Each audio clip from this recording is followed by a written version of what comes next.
Q와 Q장의 거꾸로 지구과학교실 시작합니다. 오늘의 배움 주제는 다음과 같습니다. 오늘은 태풍에 대해서 배워보겠습니다. 자, 여러분, 태풍이란 무엇이냐? 이건 클 태자의 바람 풍자입니다. 한마디로 큰 바람, 강한 바람이다 라는 뜻이죠. 근데 이거는 우리가 일반적인 상식선에서 얘기하는 거고요. 과학적 정의를 봤을 땐 무엇이냐? 태풍이라 하는 것은 저기압입니다. 근데 어떤 저기압이냐? 바로 열대지방에서 생기는 저기압 중에서 중심부의 최대 풍속이 17m/s입니다. 이거 오타예요. m/s 이상의 속도를 가졌을 때 이때를 태풍이라 하는데, 얘는 전선을 동반하지 않는다. 온대저기압 같은 경우는 전선이 함께 있었죠. 근데 태풍은 그렇지 않다라는 얘기겠죠. 자, 이 정의를 해석했을 때 결국에는 엄청 빠른 저기압이구나, 바람이 센 저기압이구나, 이렇게 생각할 수 있겠죠. 그죠? 그게 답니다. 자, 그런데 태풍의 발생 장소를 한번 봐볼게요. 그림에 보면은 뭔가 딱 봐도 왠지 모르게 적도 부근에 모여 있는 것을 알 수가 있어요. 그죠? 적도 부근은 굉장히 뜨겁다라고 여러분이 알고 있을 겁니다. 그쵸? 네, 그래서 정리해보면 태풍의 발생 장소 같은 경우에는 정의에서도 보다시피 열대지방이어야 돼요. 열대지방. 근데 열대지방에서도 어디냐? 바로 열대 해상에서 발달을 하고 있습니다. 그래서 이때 이 해상, 바다 위라는 뜻이죠. 이때 바다의 조건은 어떤 조건이냐면 바로 표층의 수온이 27도씨 이상으로 굉장히 뜨거운 바다에서 생기게 됩니다. 그리고 이때 열대 해상에서 27도 넘는다고 무조건 생기는 게 아니라 위도로 쳤을 때는 위도 5도에서 25도 사이에서 발생을 합니다. 영도 부근, 적도 부근에서는 발생하지 않아요. 자, 왜냐하면 이것은 저기압의 회전을 만드는, 우리 뒤에서 배우겠지만 앞에서도 잠깐 언급했던 전향력이라는 지구 자전에 의한 힘이 있는데, 그 힘이 위도 0도에서는 발생하지 않습니다. 그 힘이 없으면은 저기압성 회전이 만들어지지 않아요. 그래서 태풍이 발생하지 않습니다. 자세한 건 뒤에서 전향력을 다루도록 하겠습니다. 그러면 왜 이런 데서만 발생을 하느냐? 그것은 태풍의 에너지원과 관련이 있는데요. 태풍의 에너지원을 봤을 때 이런 발생 장소에서 생길 수밖에 없다는 걸 알 수 있습니다. 왜냐하면 태풍의 에너지원은 바로 수증기가 응결될 때 방출하는 잡열이 바로 에너지원이기 때문이에요. 자, 응결 시 방출하는 잡열이 무엇이냐? 응결이라는 거는 기체가 액체가 되는 거죠. 이게 응결이에요. 수증기라는 기체가 물방울이라는 액체로 변할 때 열을 방출하게 되어 있습니다. 이건 왜 그러냐면 반대로 생각하면 돼요. 액체가 기체가 되려면 온도를 높여줘야죠. 기체가 액체가 되려면 온도를 낮춰줘야 돼요. 그러려면 열을 방출하게 되겠죠. 이 방출되는 이 열이 바로 잡열입니다. 이게 태풍을 만들어내는 에너지가 되는 거예요. 그렇기 때문에 수증기가 응결할 수 있는 조건인 열대해상, 이 조건이 되겠습니다. 자, 다음으로 태풍의 구조를 보겠습니다. 태풍의 구조는 이런 식으로 생겼는데, 지금 보면 이게 엄청나게 강한 저기압이라 그랬어요. 저기압이니까 당연히 상승기류가 발생을 하겠죠. 저기압성 회전, 반시계 방향으로 바람이 불어 들어와서 얘네들이 엄청나게 강력한 상승기류를 만들어내게 되는 거예요. 이때 상승기류가 생길 때 거기서 구름이 발생을 하겠죠. 근데 그 상승기류가 매우 강력하기 때문에 엄청나게 두꺼운 정란운이 형성이 됩니다. 자, 근데 이 과정에서 태풍이 전체적으로 이런 정란운을 형성하는 게 아니라 이런 식이에요. 태풍이 저기압성 회전에 의해서 빨려 들어가서 이 회전을 쫙 하는데, 너무 빨라서 이 회전이 너무 빠르다 보니까 막상 이 한가운데 중심부는 구름이 생기지 않아요. 너무 회전이 빠르다 보니까 주변만 뱅글뱅글 돌거든요. 그래서 이 가운데는 텅 비어있는 곳이 생깁니다. 여기에요. 바로 여기 초록색으로 표시해 볼게요. 이 부분, 이 태풍의 구조에서 이 한가운데는 그냥 구름이 없는 텅 빈 곳이 생기는데, 한마디로 맑은 곳이죠. 이곳을 바로 우리가 태풍의 눈이라고 말을 하고 있습니다. 이곳에서는 유일하게 상승기류가 아닌 하강기류가 발생을 해요. 주변에서 상승한 공기들이 이제 퍼질 데가 없잖아요. 그래서 양옆으로 퍼지게 되고 모인 애들이 아래로 가라앉게 되는 거죠. 그래서 가운데 부분에서는 하강기류가 발생을 합니다. 하지만 여기서 주의해야 될 것은, 하강기류면 보통 고기압이죠. 그죠? 근데 얘는 저기압입니다. 너무 센 저기압이라서 오히려 그 중심부에 하강기류가 생긴 거예요. 그래서 얘를 태풍의 눈은 고기압이다 이렇게 말해서는 절대 안 됩니다. 태풍의 눈은 엄청나게 강력한 저기압인 겁니다.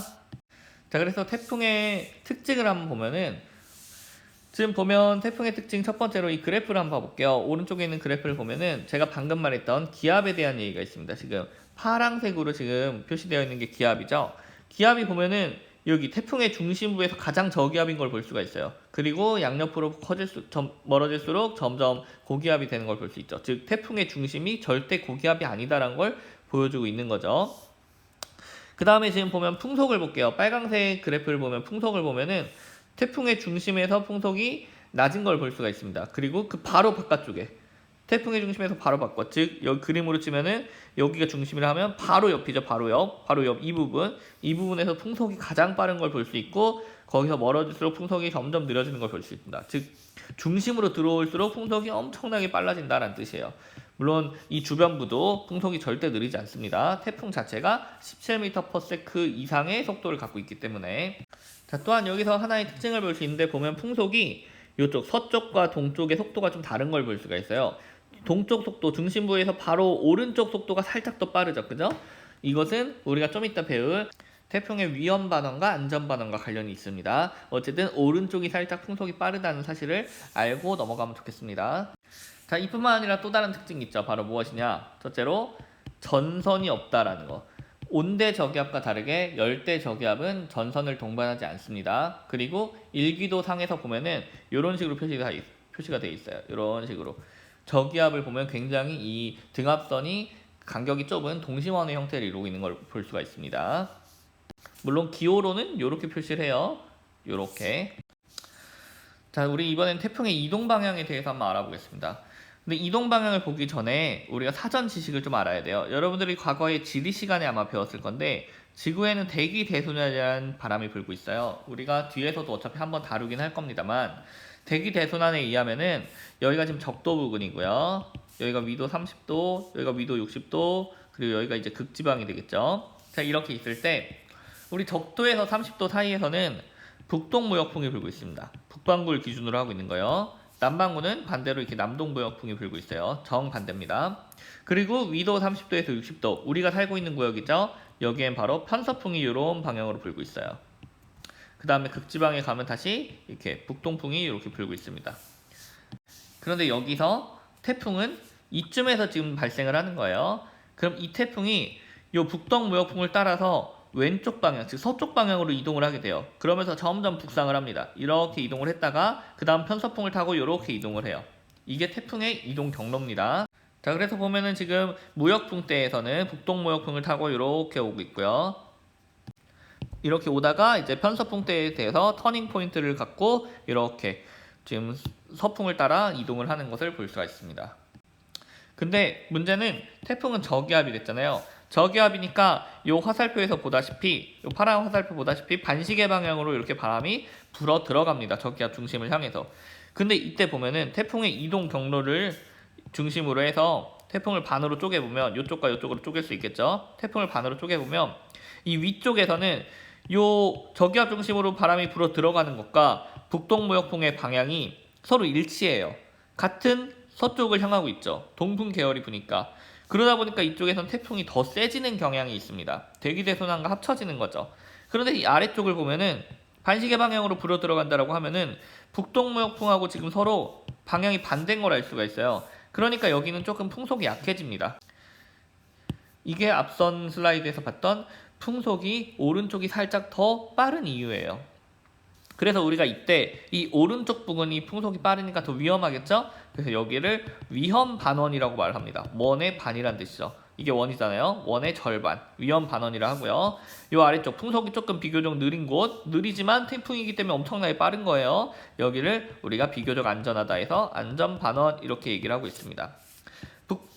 편서풍대에서도 마찬가지예요. 편서풍대에서도 보면 지금 요 반시계 방향으로 불어 들어가는 흐름과 이 편서풍이 이쪽에서는 같은 방향이에요. 그러니까 이쪽은 위험 반원이 되겠죠. 하지만 요쪽 같은 경우는 요 태풍으로 들어가는 반시계 방향의 바람과 편서풍이 서로 반대 방향이에요. 그러니까 이쪽은 바람이 약하겠죠.